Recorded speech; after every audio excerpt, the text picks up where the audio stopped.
biasa juga kita dapati ada orang yang menyertakan kain ihramnya. Itu boleh-boleh saja. Misalnya dia memang berniat, ini kain ihram saya simpan, nanti kalau saya meninggal kafani saya dengan ini, itu boleh saja. Iya. Tapi mengingat kain kafan, kain ihram itu kurang panjang, jadi kita tempatkan dia di bagian di dalam sekali, bukan di bagian luar. Walaupun sebenarnya ulama itu menganjurkan supaya kain yang dipakai yang paling bagus itu yang kelihatan oleh manusia itu yang paling di luar. Jadi sebaiknya memang di luar sebenarnya, cuma mengingat kain ihram itu pendek, jadi kita balik karena kalau dia di luar tidak bisa diikat, bikin setengah mati kita.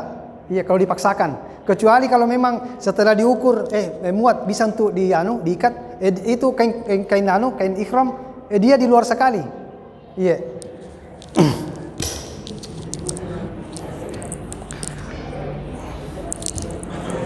Iya. Jadi adapun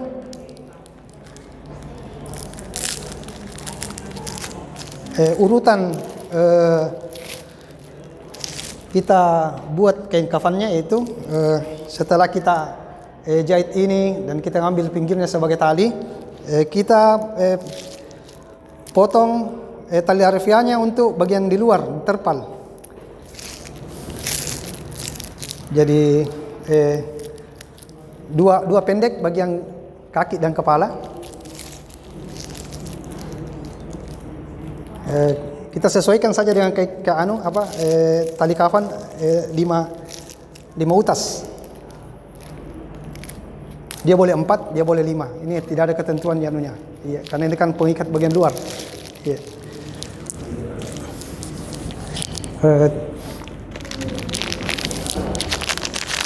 Terus kapur barusnya itu ditumbuk sampai halus. Ini ditumbuk sampai halus. Ini. Iya. Ya. Jadi cara mengatur kain kafan seperti ini. Iya. Iya. Ini di ujung. Kecil-kecil. Iya, ini. Iya, gini. Iya. Iya, di ujung. Iya.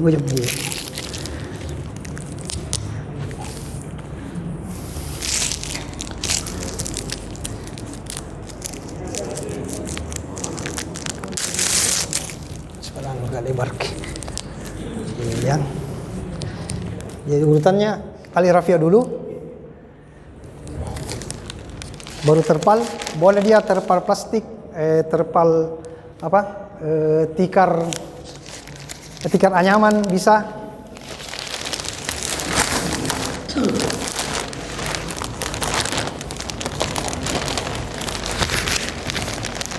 Iya. Nah, terus tali kafan. Tadi. Ini di ujung, ini di ujung. Iya, tapi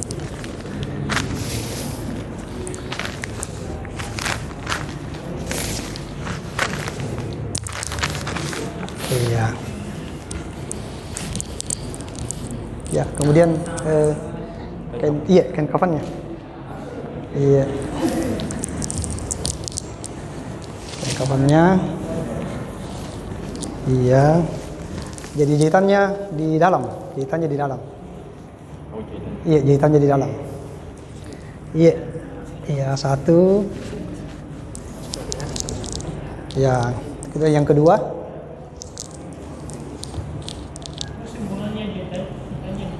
Iya. Ya. Ini boleh balik. Ya. Intinya yang pertama itu jahitannya di dalam, jangan sampai dia terbalik. Iya. Tidak masalah. Yang kedua dan ketiga tidak jadi masalah.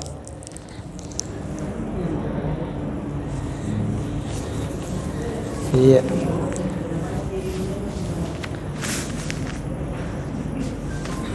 Yap.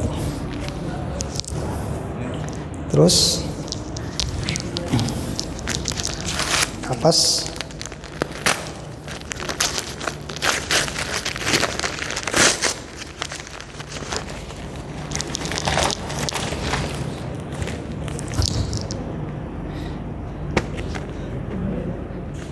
Jadi penggunaan kapas ini tergantung kebutuhan.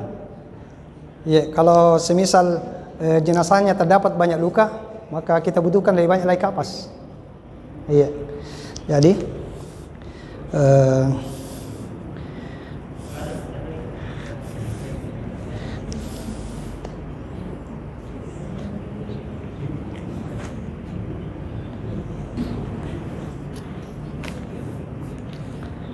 iya.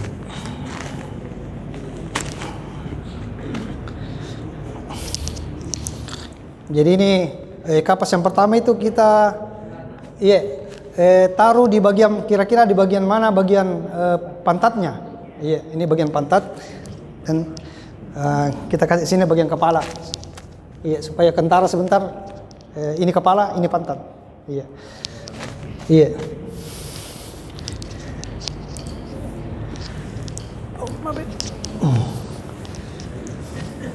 Kemudian kita taburi parfum, kita kasih parfum. Boleh dikasih parfum semua anunya, apa kain kafannya.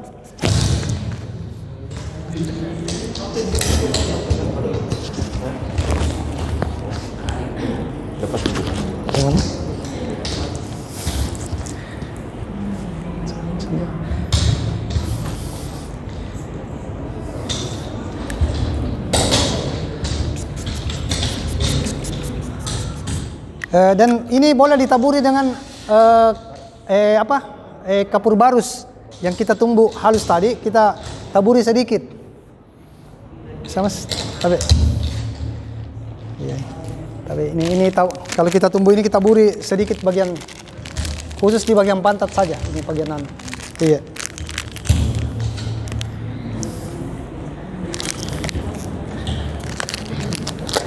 Iya, ini simpan, ya. Terus, karena ini sudah jadi, kita lipat dulu sementara, karena kan nanti kita buka kembali ketika setelah dimandikan. Karena kalau dibiarkan seperti ini, apalagi kalau kondisi rumah sempit, itu makan tempat.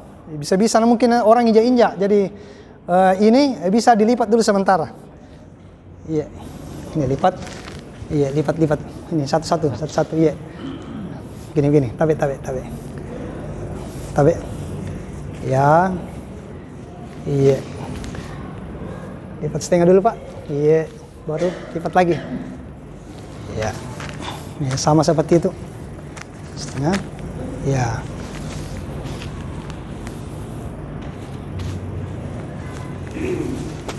Ya.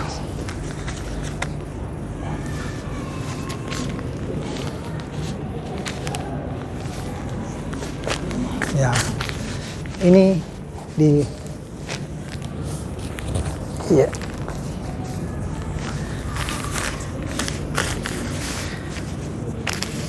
Ini bisa diikat, yang di ujung bisa diikat. Iya. Iya, ikat saja, ikat. Ya, ikat biasa saja. Ya.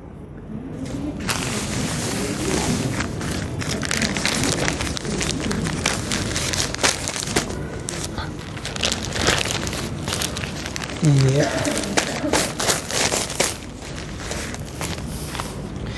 Ya, ini diikat sementara saja, Pak. Ikat. Nanti sebentar dilepas. Iya.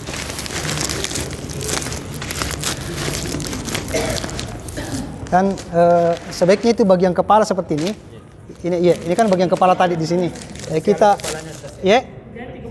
dibalik saja. Oh, Dibentar. iya, maksudnya ini kan kepala tadi, toh. Ini kita lipat dulu supaya kentara sebentar waktu disimpan. Oh, ini kepala, ini kaki.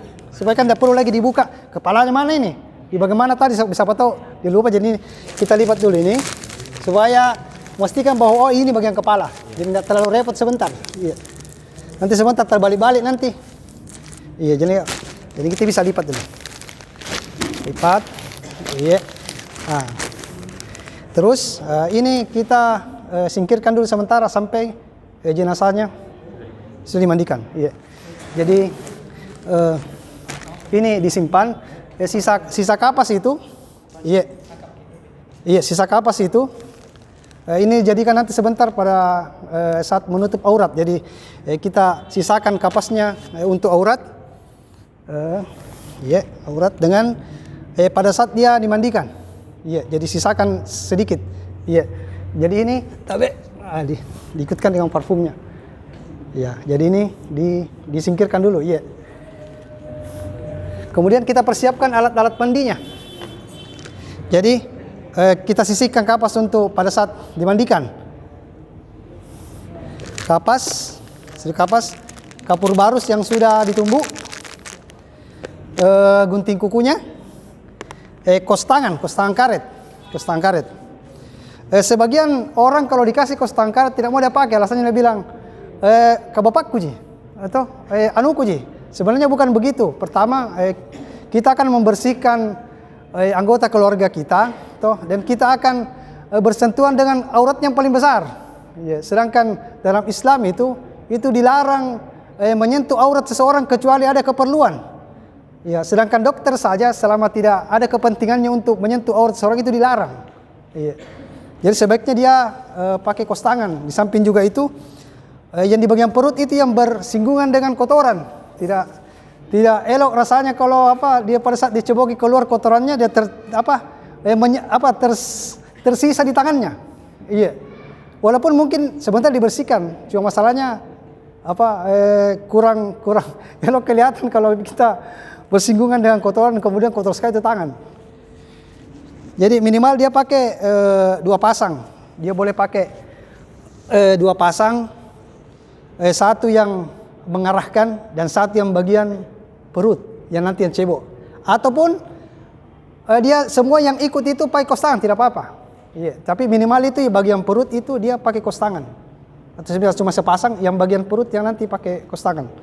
Jadi pesan kos tangannya, kapas, sampo, sabun mandi. Dia boleh pakai sabun mandi batang atau dia boleh pakai sabun mandi cair. Tapi praktisnya itu sebaiknya yang cair. Kalau dia pakai sabun mandi batang, maka ini dipotong sesuai yang ikut mandikan. Semisal 3 orang yang ikut, ini dipotong 3. Kalau praktisnya ya pakai sabun cair. Jadi ini kalau pakai dia sabun batang, dia dipotong sesuai dengan yang ikut memandikan. Misalnya 3 orang, ini dipotong 3. Atau 4 orang dipotong 4. Dan disediakan sebenarnya tempat kecil untuk sabun, tempat sabun. Jadi itulah kita pakai salah satu di antara ini, saya 2. Jadi setelah ini selesai, ini sudah dipersiapkan semua. Jadi yang memandikan tinggal menunggu sampai jenazah mau dimandikan. Durasi mandi jenazah sebenarnya itu cepat. Paling cepat itu setengah jam sebenarnya. Setengah jam itu cepat sekali itu. Setengah jam. Paling lama 40 menit. Jadi kalau yang memandikan itu dia sudah memperkirakan kira-kira duhur jam berapa. Kemudian dia kurangi, ya kita ambillah durasi yang maksimal 40 menit. Jadi dia mundurkan 40 menit sebelum azan. Kenapa? Karena banyak sebagian masyarakat kita di luar itu kalau dia cepat memandikan jenazah, cepat dibawa ke masjid, biasa belum waktunya sholat duhur dia sudah azan. Karena katanya ada jenazah. Padahal jenazah yang ikut dengan waktu sholat. Jenazah yang ikut waktu sholat, bukan sholat yang ikut waktu jenazah datang. Banyak begitu alasannya. Cepat-cepat pakai belum masuk waktu. Tidak apa-apa ji. Nanti kan kalau azan masuk di waktu itu tidak. Azan itu penanda waktu bila sudah masuk waktu sholat. Bukan berarti kita ancang-ancang sebelumnya nanti azan selesai azan sudah masuk waktu. Jadi ini 40 menit atau setengah jam. Apalagi kalau cuma berdekatan rumahnya itu setengah jam cukup insyaallah. Jadi sudah dipersiapkan semuanya. Ini sudah selesai. Alat-alat mandi sudah dipersiapkan. Dan sudah diatur. Kalau pemandian jenazah itu kira-kira 1 jam sebelum dimandikan dia sudah dipersiapkan. Iya, 1 jam sebelum hendak dimandikan, permandiannya sudah diangkat semua, sudah diatur-atur. Iya, sudah diatur-atur. Mas, jadi sekarang kita berpindah cara memandikan jenazah. Bisa ganti bajunya dulu, Mas. Nanti kita angkat ke sana, jadi nanti diperlihatkan cara ngangkatnya bagaimana. Iya. Ya, biar ganti baju dulu.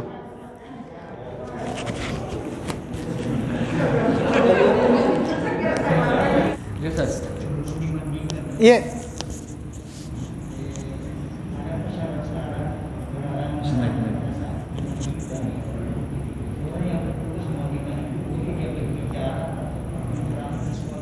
Oh iya, terkait dengan itu di masyarakat kita itu biasa ada perintah biasa dari orang tua katanya, atau yang pemandi jenazah mengatakan kalau mandikan jenazah tidak boleh bicara, dia harus pakai bahasa isyarat, bilang tidak boleh bicara nak. Sebenarnya tidak seperti itu anunya. Ada hadis mengenai itu, tapi mungkin orang tua kita yang dulu itu salah memahami hadis itu. Hadis itu berbunyi Man ghassala mayyitan faqad amaliku firahullahu lahu 40 marrah. Barang siapa yang mandikan jenazah, atau siapa saya mandikan jenazah, kemudian dia mendiamkan aibnya, tidak menceritakan aibnya, maka Allah akan mengampuni dosanya sebanyak 40 kali. Ini keutamaan memandikan jenazah. Atau di Allah mengampuni dosanya, menampuni dosa besarnya 40 kali. Di sini ada kata mendiamkan. Inilah menjadi dari masyarakat kita, orang-orang tua itu katanya tidak boleh memandikan tidak boleh bicara pas memandikan jenazah. Justru bermasalah Pak kalau tidak bicara, karena kalau semisal kotorannya masih keluar baru dia pakai bahasa isyarat, kita juga tidak mengerti nih mau apa ini. Yang jadi masalah sebentar pada saat diangkat, jangan sampai pas diangkat pas mau ditaruh di kain kapan kotorannya keluar. Dan itu pernah terjadi, walaupun saya bukan tidak melihat langsung, tapi teman yang cerita iparnya perutnya tidak diurut, pada saat diangkat ke kain kafan keluar kotorannya, terhambur di kain kafan, terpaksa kain kafan diganti. Biasa juga tidak jelas bilang maunya apa. Kita maunya apa sebenarnya, bicara saja, karena tidak ada pun satupun larangan yang melarang orang untuk diam atau berbicara pada saat memandikan jenazah, tidak ada. Iya. Artinya boleh-boleh saja selama masih dalam hal pemandinya. Yang salah kalau memandikan jenazah kemudian Anda bicara bisnis di situ. Bagaimana kondisi tanah ini per meter berapa ini? Itu yang salah. Tapi masih terkait dengan memandikan itu, ya boleh-boleh saja. Iya, tidak apa-apa. Iya. Kira-kira ada tandanya kalau ini sudah bersih? Insya Allah biasanya itu kalau diurut Pak, diurut kan nanti sebentar diperlihatkan cara mandikan jenazah. Iya, nanti diurut, kentara sebentar kalau dia bersih. Iya, nanti iya. Jadi masih ada Ustaz. Jadi dalam pengurusan mayat itu mulai dari pertama itu waktu sudah meninggalnya dia orang mati itu, bagaimana posisi pembaringan mayat itu? Di bagian mana? Kalau posisi jenazah ketika dia meninggal maupun ketika dia dimandikan sebenarnya tidak ada posisi tertentu. Dan yang ada itu posisinya ketika dia disolati dengan dikuburkan. Kalau kebiasaan di suatu tempat biasanya mengikuti pada saat dikuburkan, bisa-bisa saja, silakan. Selama kondisi tempatnya memungkinkan, jangan memaksa. Kondisi tempat sempit, mau mengikuti seperti posisi pada saat dikuburkan tidak memungkinkan, kan memaksa namanya. Iya, orang mau duduk di mana, yang mau melayat jejer kemana.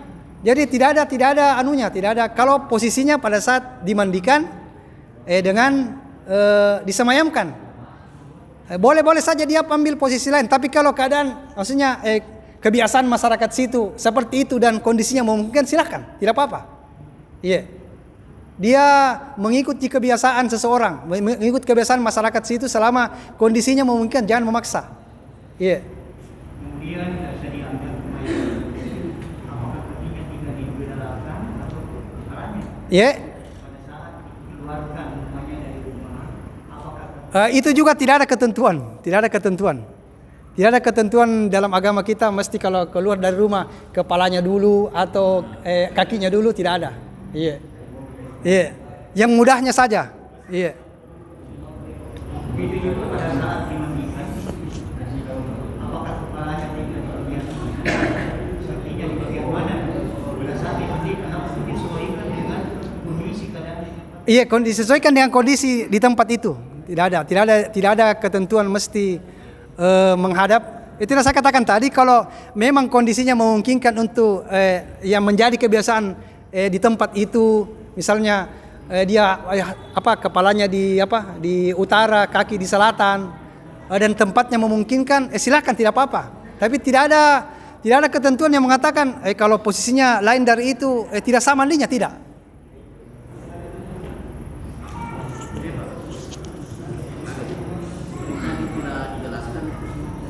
Dijelaskan tadi bahwa ada wasiat dari orang tua misalnya. Iya.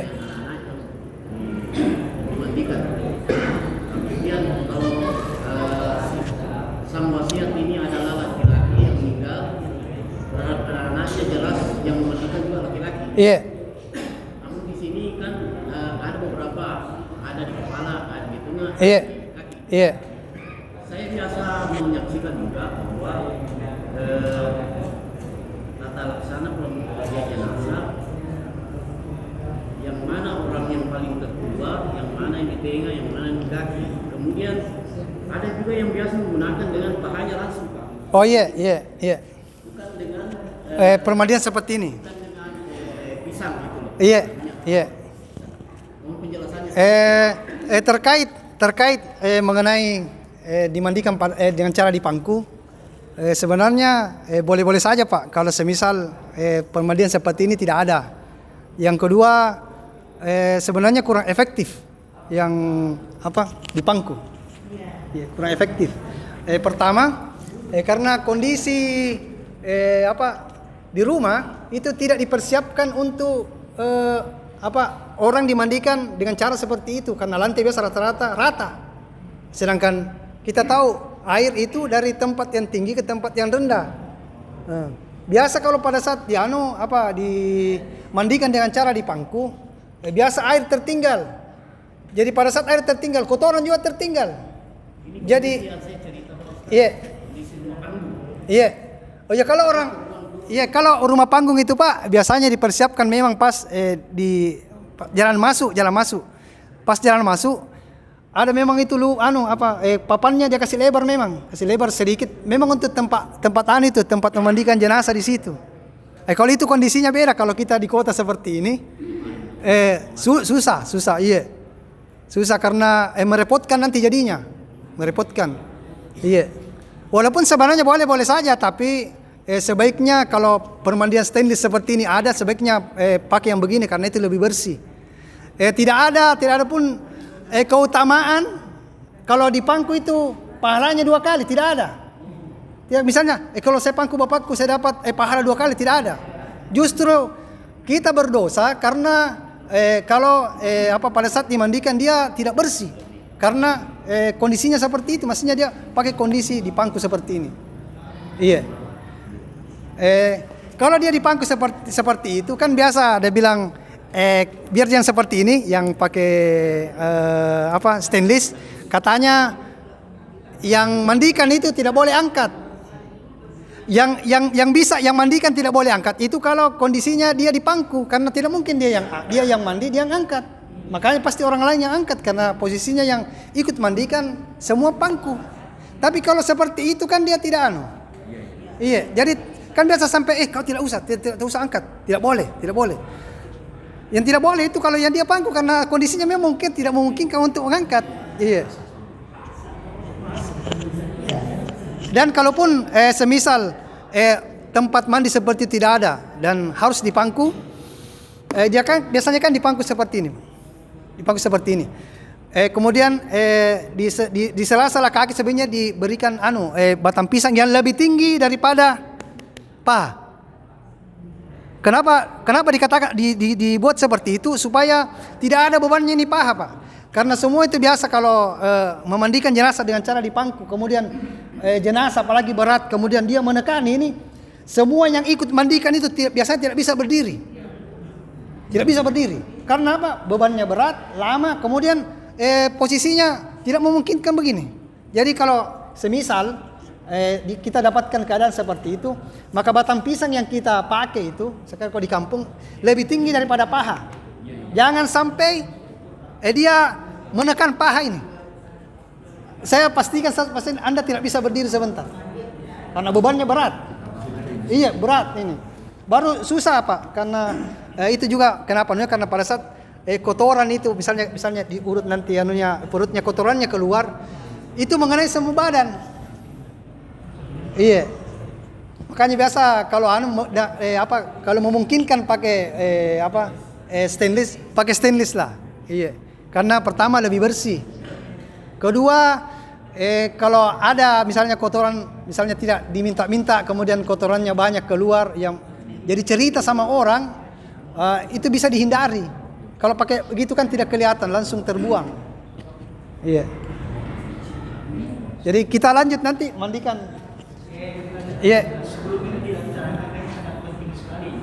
Iya. Iya. Iya. Iya.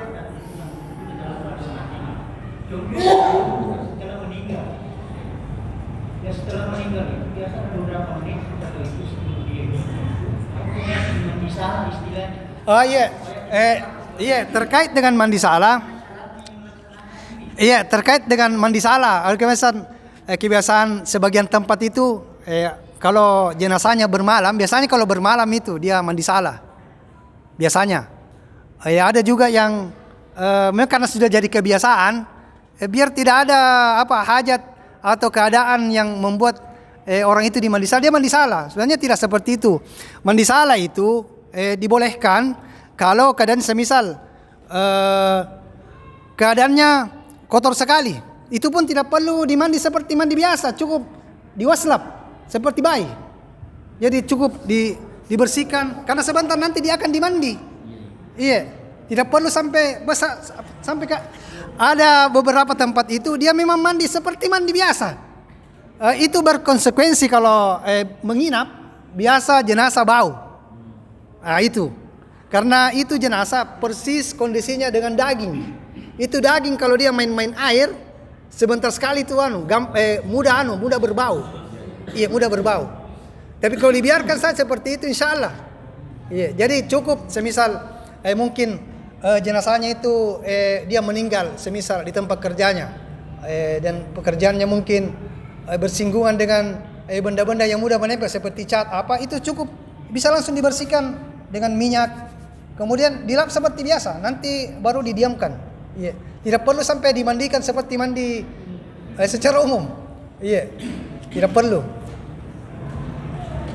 Selanjutnya setelah selesai kemudian untuk dimandikan adakah orang yang tertentu mulai dari sebenarnya tidak ada bacaan tertentu Pak, tidak ada. Tiada mesti bilang siraman pertama bacanya ini, tidak ada. Di buku-buku fikih itu tidak ada. Iya, tidak ada bacaan khusus. Iya.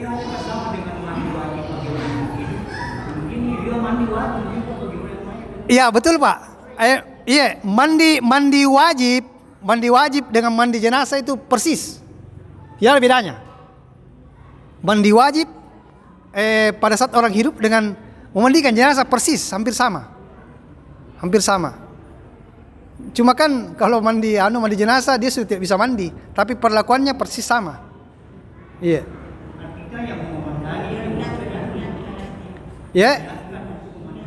Iya, yang bagian yang istilahnya komando yang mengkomandoi itu yang berniat memandikan jenazah. Apakah dia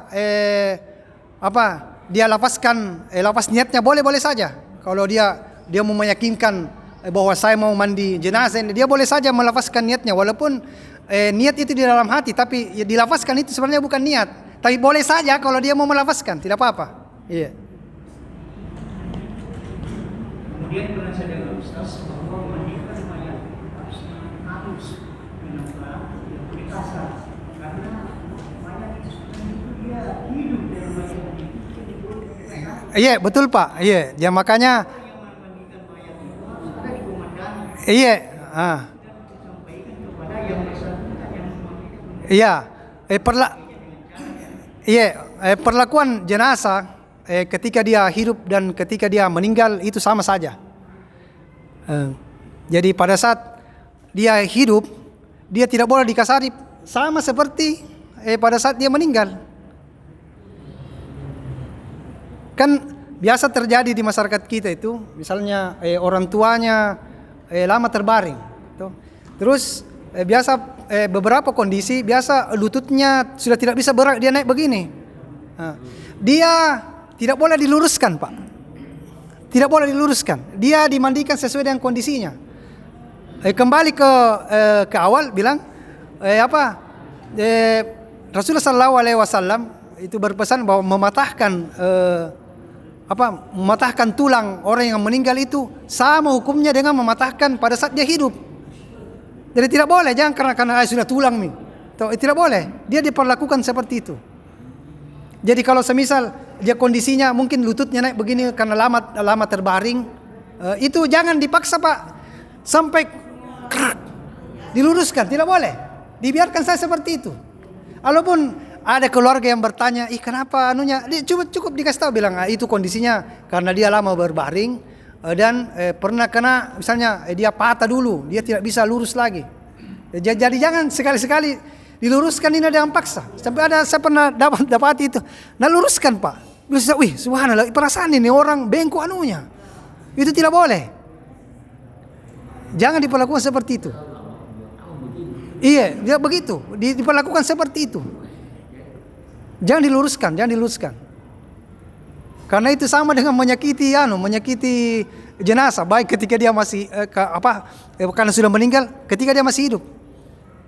Itu sama hukumnya dia, menyakitinya. Iya. Sama hukumnya Ustaz. Orang yang berprestasi sebelum itu meninggal itu, kenapa dana yang sudah dapatkan di musibah pada saat meninggal harus digabung kembali? Maksudnya Pak? Pernah diamputasi tangannya atau kakinya. Nah, dia belum meninggal. Iya. Tersimpan amputasinya. Nanti setelah meninggal digabung kembali. Oh iya, tetap digabung Pak. Yang digabung kalau digabung sisa potongan tubuhnya digabung. Iya. Maksudnya dia digabung pada saat dikafani dimasukkan juga. Iya, digabung kembali. Iya. Jadi kalau dia sudah dikubur diambil kembali. Tidak, kalau sudah dikubur maksudnya sudah lebih duluan misalnya amputasinya, itu tidak perlu.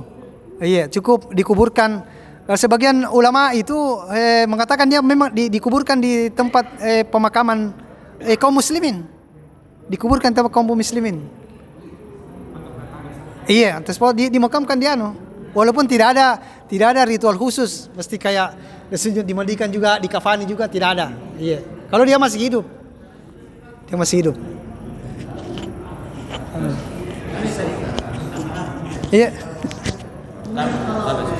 Kalau si mayat jenazah ini ada pemakaian gigi palsu Pak Ustaz? Kalau pemakaian gigi palsu itu sama hukumnya dengan pen Besi. Iya, pen besi. Kalau tidak ada masalah. Kalau pada saat dia masih cepat, maksudnya sesaat setelah meninggal dan masih bisa dicabut, bisa dicabut. Tapi kalau sudah kaku dan sudah terlanjur tidak perlu karena sama dengan pen besi itu tulang. Ya tidak mungkin masa pen tulang besi mau dilepas. Iya. Jadi dia mengikut atau tidak itu tidak apa-apa. Iya.